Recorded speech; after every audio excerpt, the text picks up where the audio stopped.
Hello students, good morning. How are you? And how your study is going on in Corona lockdown? Students, in class 9th, I have already discussed about all the chapters. So, in this online class today, I will discuss about the new chapter given in your Hindi reader book in prose selection. It is given in the place of the chapter जामुन का पेड़. Yes, you are right. It is भीड़ में खोया आदमी, written by Leeladhar Sharma पर्वतीय. So let us discuss about भीड़ में खोया आदमी. जैसा कि आपको मैंने निर्देश दिया था और कहा था कि डेली एक चैप्टर पढ़ना है, और मैं समझता हूँ कि आप लोगों ने इस चैप्टर भीड़ में खोया आदमी को पढ़ा होगा. और उनके लेखक हैं लीलाधर शर्मा, उनको भी पढ़ा होगा. लेखक लीलाधर शर्मा सुप्रसिद्ध लेखक प्रेमचंद के उपन्यासों और कहानियों से काफ़ी प्रभावित हुए, और ये भी उत्तर प्रदेश के ही हैं. 1 जनवरी 1919 को अल्मोड़ा उत्तर प्रदेश में ये पैदा हुए, और कांग्रेस के सक्रिय सदस्य होने के कारण बीच बीच में जेल भी गए. इनकी भी भाषा सरल और सुबोध है, और बाकी विस्तृत इनके बारे में विस्तृत जानकारी के लिए आप इनको पढ़ लेंगे. लीलाधर शर्मा पर्वतीय जो इनका बायोग्राफी दिया गया है वो से पढ़ लेंगे आप लोग. विस्तृत जानकारी पुस्तक से ले लें. लेखक ने भीड़ में खोया आदमी के माध्यम से छोटा परिवार सुखी परिवार, बड़ा परिवार मुसीबतें हजार का संदेश देते हुए जनसंख्या वृद्धि और पर्यावरण प्रदूषण को ध्यान में रखकर अपने मित्र बाबू श्यामलाल कांत की दयनीय पारिवारिक स्थिति का वर्णन किया है. साथ ही साथ जनसंख्या वृद्धि के कारण उत्पन्न भीड़ और उससे होने वाली परेशानियों का चित्रण किया है.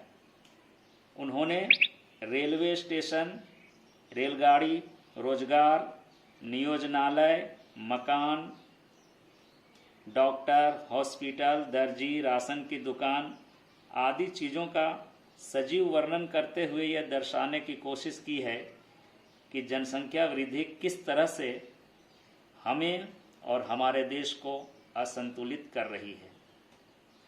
साथ ही परिवार में ज़्यादा बच्चे होने से उनकी परवरिश में कैसी बाधाएं उत्पन्न होती हैं, इसका भी उन्होंने बाबू श्यामलाकांत जी के परिवार के माध्यम से और उनकी पत्नी और उनके बच्चे के माध्यम से काफ़ी सजीव चित्रण किया हुआ है और दर्शाने की कोशिश की है.